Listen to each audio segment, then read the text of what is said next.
Hi everyone, it's your friendly neighborhood GM Jared here, and I'm starting to see a lot of things pop up online that are really warming my heart, and that is a lot of people are starting to come over and play the game I love, Pathfinder Second Edition, and that is wonderful. I love seeing new faces and new people joining the community that I love and cherish.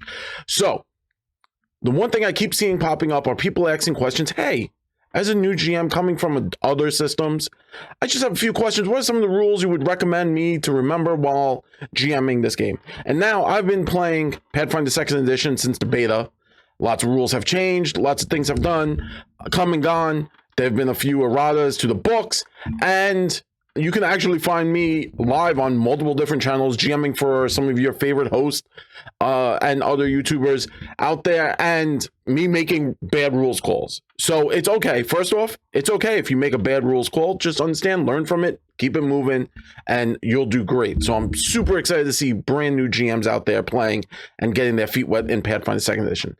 So, like with all great YouTube videos, this is going to be a top 5 rules to remember while DMing. So stick around as we go through all 5.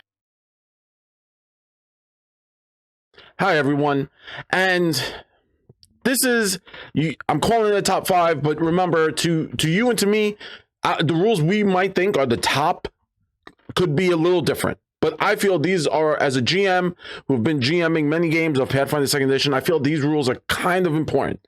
So in absolutely, completely no order, I'm going to start with number 5. Number 5 is the critical hit, critical miss system. In Pathfinder Second Edition, unlike other systems out there, you can make a critical hit or a critical miss depending on what you roll and your bonuses to that score. So what I'm talking about is in Pathfinder Second Edition, when you grab a d20 and you roll, you might roll a 5. And with your bonuses, you're like, oh, it's only a 10. Well, if the monster's AC was a 11, that means you have critically failed to hit that monster because you rolled 10 under the target number. So let's say you have to make a save and you have to jump the ravine and your athletics is only a +3. So you roll and you rolled a 2 and you only got a 5 and your target number was a 15. Rolling 10 under, you had critically failed.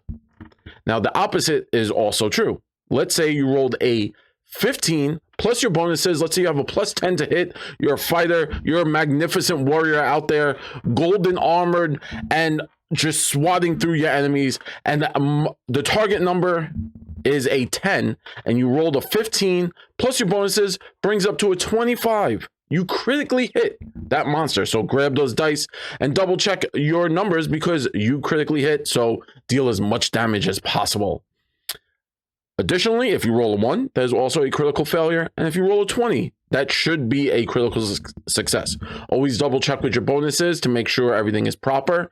And 99% of the time, those are critical hits, critical success, and critical failures. Number 4, saves. Now, in Pathfinder Second Edition, unlike other systems, there's something called a basic save and a flat check. These are kind of important. Now, a basic save is,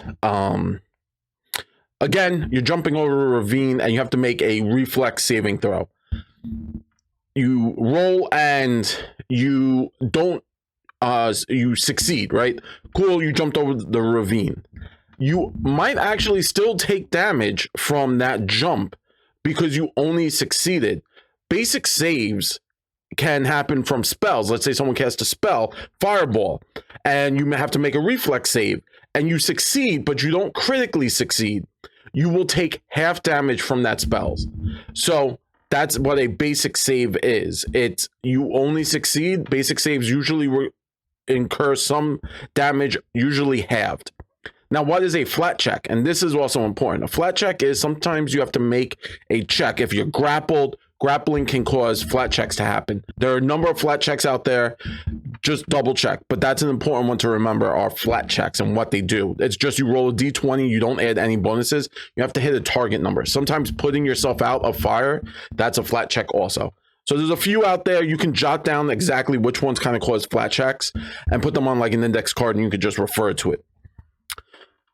Number 3 is map. What is map? Multiple attack penalty. In Pathfinder Second Edition, all players have 3 actions. A fighter can swing their sword 3 times. A rogue can try to backstab an enemy 3 times. A wizard can cast a spell, an attack spell, and swing their staff. And swing their, if they have the options to swing their staff again, maybe they're hasted, they can swing their staff again. Anytime you attack more than once, even if you miss your first attack, you incur something called multiple attack penalty. Now, depending on the weapon you're using, it can lower your negative to your next attack, but you do incur a negative on your subsequent attacks. This also includes monsters. So if monsters swing, like they claw, bite, the claw is made, they roll with their full bonuses. Their bite and their next bite will incur the multiple attack penalties. And those are, depending on what they are, there's specific negatives. The lowest you can go is to a -10, and then it stops. That's your third action. So like I said, you might be hasted.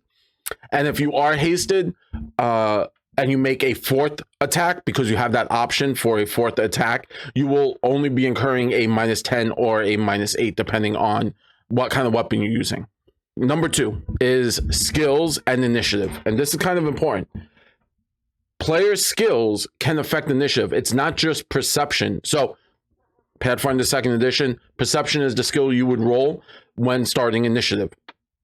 You can also roll stealth. You can also roll diplomacy. You can also roll athletics, acrobatics, a knowledge check. Depending on what your character was doing right before initiative was called, that usually can change what skill they use. A rogue might slink into the darkness before combat breaks out because they see the barbarians getting like a little red, a little angry.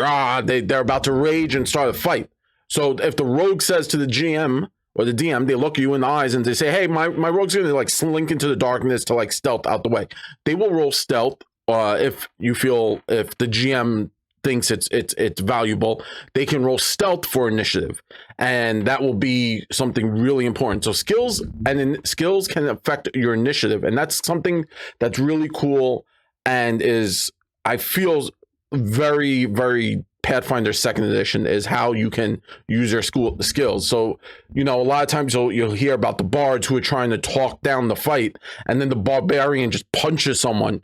Well, the bard was talking, so they can roll their diplomacy as their initiative, and then the barbarian would roll their perception. Or sometimes I even allow them to roll their attack as their initiative, because that's what I feel is right. So next, before I get to number 1, because I feel like I'm at number 1 at this point, I want to do some honorable mentions, and these are kind of important. 1, monsters. So sometimes monsters will have attacks that say like they bite and then grab. Those are technically 2 different actions. So they eat up 2 separate actions. So the bite says like bite, and then grab will be part of their like action economy, part of grab. It doesn't happen all because they hit the bite. So it's technically 2 different actions. I was playing it for a while. That was 1 action. It was very overpowered that way. Next up are traps, hazards. That's really important. It's a whole different way to look at traps and hazards. Those are very important to understand how that works. On the enemy side of everything, traps and hazards are super important to understand. We might do a video on how they work with initiative and stuff like that. It's a whole other thing. Our next great honorable mention are tags. Tags are super important. They decree whether or not a spell is technically an attack, and you now incur map. Some spells are an attack, so you don't incur multiple attack penalty. Some spells, like you might think something you're doing, like a grapple. Grappling is an attack, so it does incur multiple attack penalties. So I swing my sword and then I try to grab the enemy. Technically, because it's my second attack, it's a multiple attack penalty happens on that grab. So you might not think it's that way, but it works that way. And now for the most important thing to remember as a GM. Action economy. That's the number one. Action economy. All players have 3 actions. Spells take 2 actions. Swinging swords can take 1 action. Reloading can take an action. It sometimes says reload 1, reload 2. You know, a player might say, and this is kind of what gives a lot of people the freedom. I feel that draws a lot of people to really enjoy Pathfinder Second Edition. A player might say, okay, I want to run, jump over the table, and throw a dagger. Can I do all that? And yes, 100%. Running is an action, jumping is an action, and then throwing the dagger is a secondary action, is their last action. So they have 3 actions, and they could completely do that. Obviously, there will be skill checks if you feel skill checks are necessary. But yeah, 3 actions.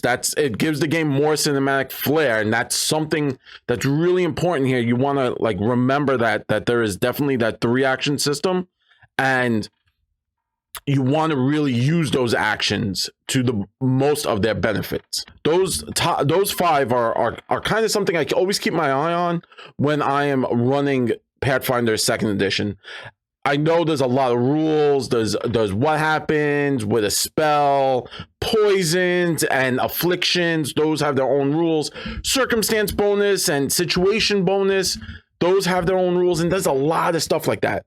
But these, I feel, are kind of the things that pop up all the time. Hey, what happens if a rogue stabs me with a dagger that has poison? Well, I need to make a basic fortitude save. Boom, basic. I take half damage if I don't critically succeed. What happens if a monster, like a snake, can grab if it tries to, you know, if it makes a tail attack and then it grabs? Is that 1 action? And then I have 3 more actions, and then I have 2 more actions? Well, what if I want to throw 2 daggers and then jump over a table? Can I do that? Sure. If you can reach both daggers and it's feasible, knock yourself out. You know, those are things that will constantly keep coming up and being something you constantly have to remember and you'll be working with. Everything else, you're going to hit those bumps as you play, right? It's a new system. You're getting the hang of it. You might make a bad rules call. Your players might misconstrue something. That's perfectly fine. Keep at it. Remember, we're here to help everyone. You know, that's why we do these videos. We want to see new GMs, and it's really great that you guys are getting out there and joining us in Pathfinder Second Edition. So with that being said, if you like this video and you want to see more content like it, like and subscribe, comment down below if you think I missed any kind of rules that you think are super important and super critical to playing Pathfinder Second Edition. But with that being said, I am your host with the most, your GM Jared. And have a good day, good evening, good afternoon, good twilight hour. Whenever you're watching this, thanks for watching. Peace.